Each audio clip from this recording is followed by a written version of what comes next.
Well, I have a friend of mine that really is concerning me.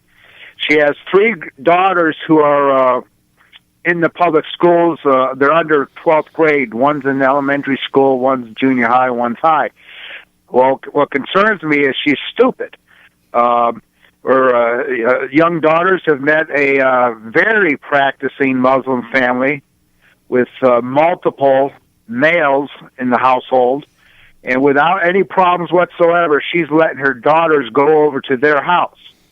And I warned her she's got to stop that because there's nothing to stop the males in this very, what I would say, devout Muslim household to abuse her daughters.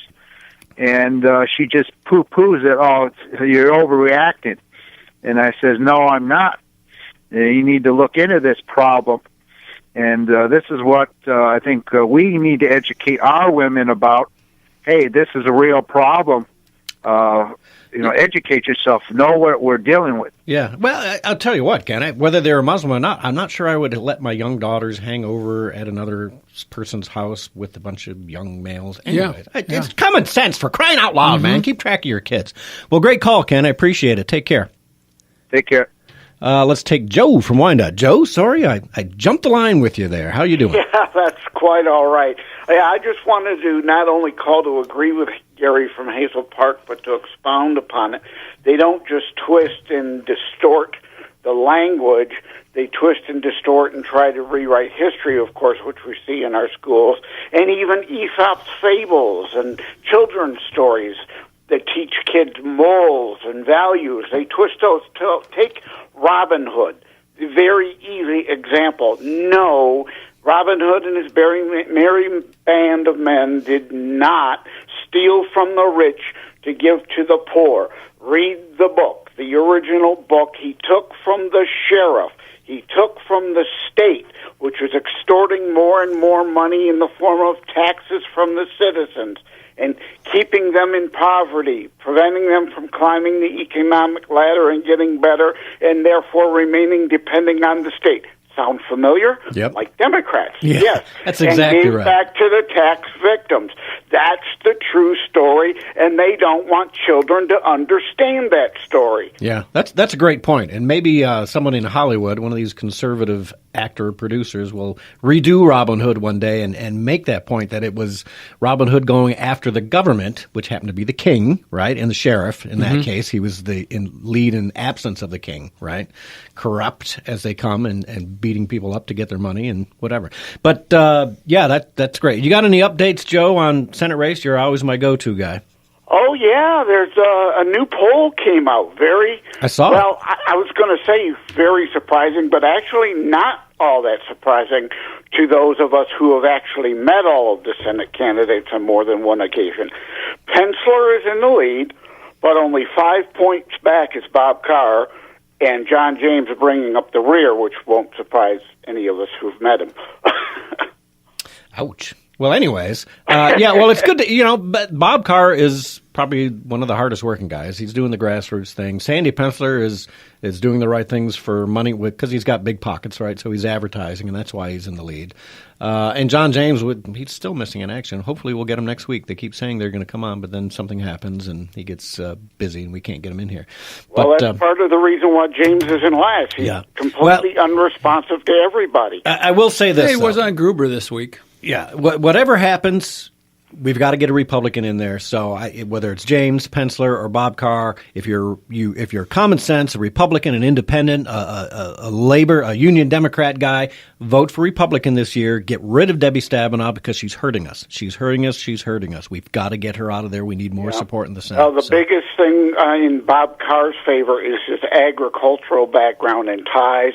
Debbie sitting on the Ag Committee, she bleeds off 10 to 12% of the rural Republican vote each time that we need to get back, and Bob helps reclaim that. You can't afford to give away 10% of your vote. But we can't afford to give away Metro Detroit either, like you've pointed out on numerous occasions. Yep. Exactly. Got to get 30% in Wayne County in order to carry the statewide race. Okay, sounds good. Well, thanks, Joe, for the update. Right. Appreciate it. Take care, my friend. Take care, buddy. Love you too. Bye.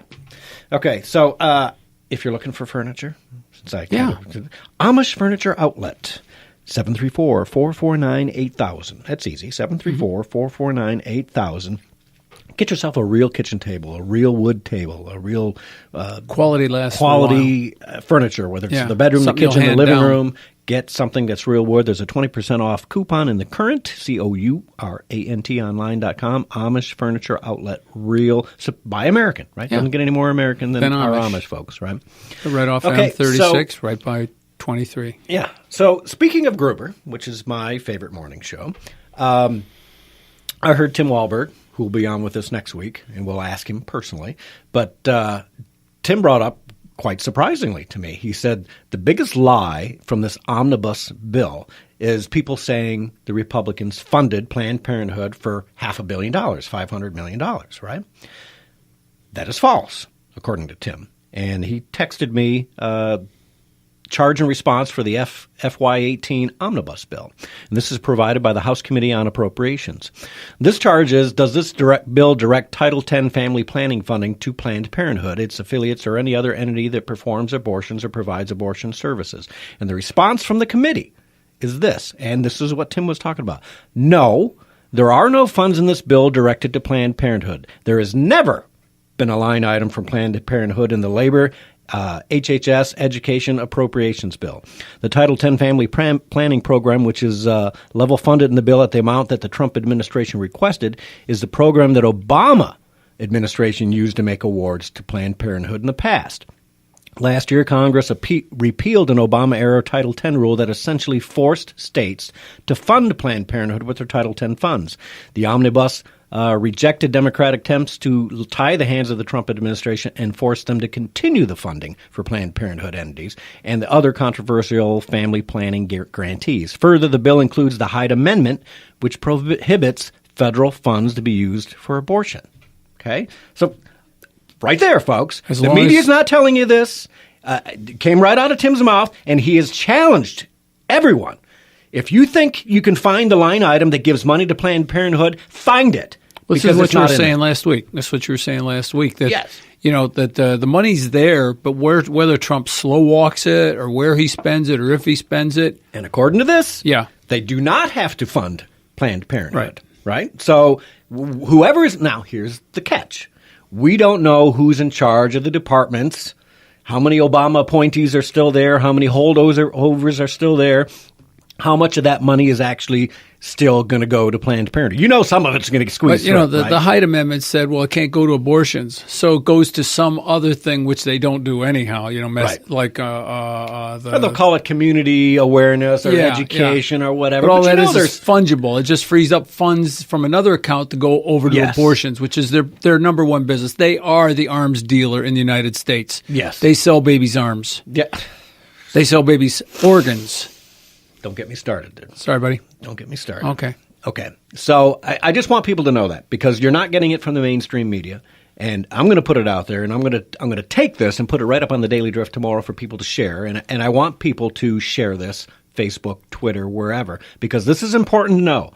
You know, this is what they're trying to divide the Republican base. That's what they're trying to do here. They're trying to get people who say, oh, the Republicans screwed me. They didn't fulfill their campaign promise. They went ahead and funded Planned Parenthood. Don't believe the fake news, okay? Do your own homework, because ever since I heard Tim on Gruber's show, I've been trying to dig for this, and when I texted me back, and this is what we got. So it's there. Excellent. Right? Excellent investigative journalism. Okay, let's take a call from Mike in Livonia. Mike, welcome to the show. Hi. Thanks for taking my call, guys. I just wanted to share my opinion as far as the current state of the gubernatorial race. Gretchen Whitmer is by far the leading candidate on the Democratic side. And I know, Bob Carr, I don't know him. I've met him. I've been to a few meetings where he's, shared his thoughts on where he'd like to go. But just I'm sure in the year of the woman that we're really going into, where women are really being thrust to the forefront, I'm just trying to imagine the optics of Gretchen Whitmer debating Bob Carr. I mean, whoa, stop, Mike. Mike, Bob Carr is running as the candidate for Senate. Yep, not governor. And you would be, okay. we're looking at Colbeck, Schuette, Cali running for governor. It's interesting, though, Mike, that you brought that up, because that same poll that had Bob Carr at 11% on the Republican side actually has Sri Tenadar, the Indian guy, the doctor. I think he's a doctor, right? Running against Gretchen Whitmer. Now, Gretchen Whitmer's the establishment Democratic candidate, and yes, she's probably going to be the candidate. But oddly enough, that poll shows Sri Tanadar ahead of her. Where's the Muslim guy in that? He's not a third, I think. As far as the gubernatorial, and I thank you for that correction. That is my mistake. I'm kind of leaning toward the Colbeck camp. Good. I think that he could actually stand up in a debate very well with Gretchen, because she's going to be a very, very firm. Where I think the opportunity for Colbeck and for all Republicans, you kind of hit on it earlier, is he needs to go in there, whatever the Republican candidate needs to go in. Gretchen's got the public sector union in her pocket. Yep. We got to go after those, as you said earlier, these private sector union guys who realize the benefit of the tax cut in their pay, and Colbeck needs to split the same way Democrats try to split Republicans. Republicans need to split that union vote, separate public sector from private sector, and try to get those Reagan Democrats to really go independent, go into the Republican camp.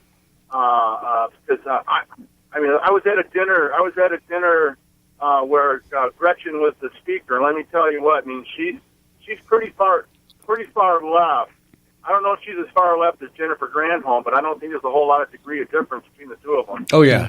I believe she's as bad, if not worse, than Jennifer Granholm. Mike, I interviewed Senator Colbeck, a few weeks ago on this show, and we had that discussion about the union and breaking off the union guys, and he's aware of that.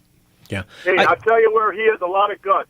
He was the only Republican that went down to that meeting of the black pastors, and he was actually speaking to the conservative message that supposedly black Christians have, and he was getting booed down there. Yeah, well, but they packed that audience with a bunch of liberal activists. So, that's the point, Patrick. They packed that audience when they found out that Colbeck had enough guts to go there. Yeah, and the thing is, that's Pat. You know what I mean? He's strong, he's conservative, and he's not afraid to tackle right now, they've kind of ostracized him, right? Because he's conservative and sticking up to his campaign promises, and these liberal elitist Michigan GOP guys have ostracized him, and they've kind of cut him off and pushed him to the side. And that's not the smartest guy in Lansing, and the Michigan Republican Party pushed him to the side, which makes me sick to my stomach. It's the same way that we're talking about splitting up the union vote, private sector, public.